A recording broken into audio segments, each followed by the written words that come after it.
Hello and welcome to the Herbalist's Apothecary. I'm herbalist Stefan Jorgensen.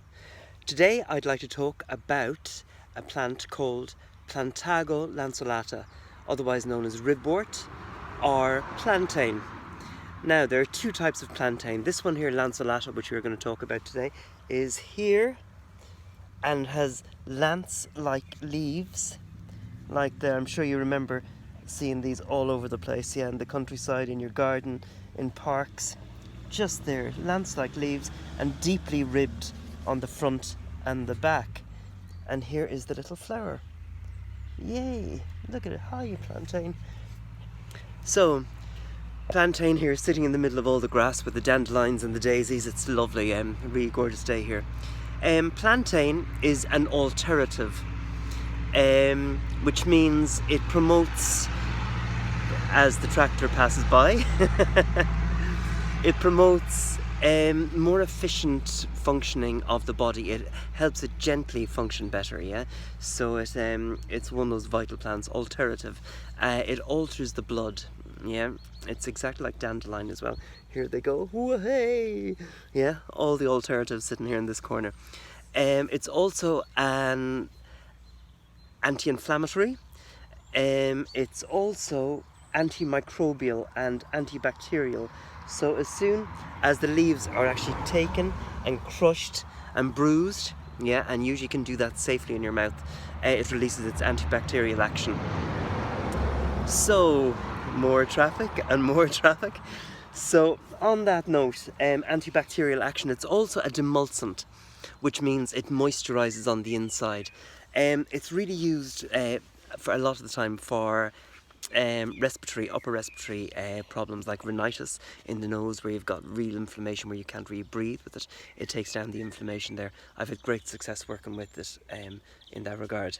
It is also, it eases, it's an expectorant, so it eases gently in cases of bronchitis and chest complaints. It sort of like lifts phlegm out of the system.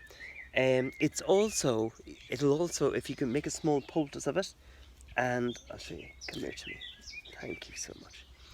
So you always ask the plant for it and thank it when before you take any bits of it. This here is a little piece of it, so you chew it,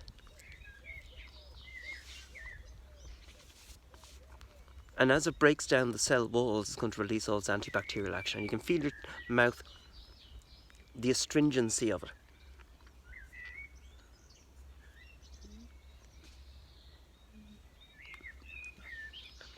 That was really attractive, I know. But when it's all mashed up like this, and when you make a little small poultice of it, you can stick it on. Kids love doing this. When I teach kids some basic herbalism stuff, and like picking flowers and stuff like that, and berries and stuff like that, they get so excited with all this stuff. So you get it, and you just put it on as a little poultice, like that. Chew it, stick it onto the arm, and you'll feel it. Its astringency squeezing and tightening up the skin, around it. So it's going to draw out pus out of boils, out of cysts. It'll draw stuff out, stings, bites, pull the whole lot out, so it'll resist it. You'll feel it getting warmer as it dries in and tighter and tighter.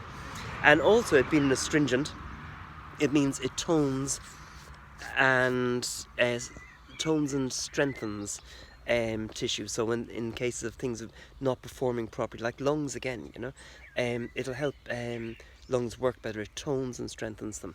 In cases of like damaged lungs from like smoking and sort of like breathing in yucky stuff and pollution and stuff like that, even some cases of radiation, plantain is the one to use. It'll lift it all out of the system. On the other hand, you use it, not on the other hand, but in other parts of it. So you use the leaf that is tinctured, like most of the plants we've been talking about as well. And you use the root as well. The leaf is used fresh. You can chop it up. You can make it as a poultice like I just did. Stick it onto stuff. It's really good to teach kids that sort of stuff, but knowing what sort of plants they are.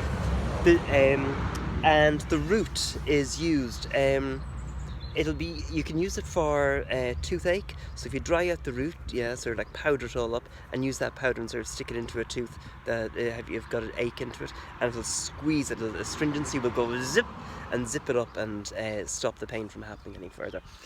Great little one. Plantain, yes, for the lungs, for the upper respiratory system. It will tone and condition skin, and also for any sort of like sepsis is another thing that's used for food poisoning, along with milk thistle, and with sepsis as well with milk thistle, so it works straight away on the liver, so it kicks into things.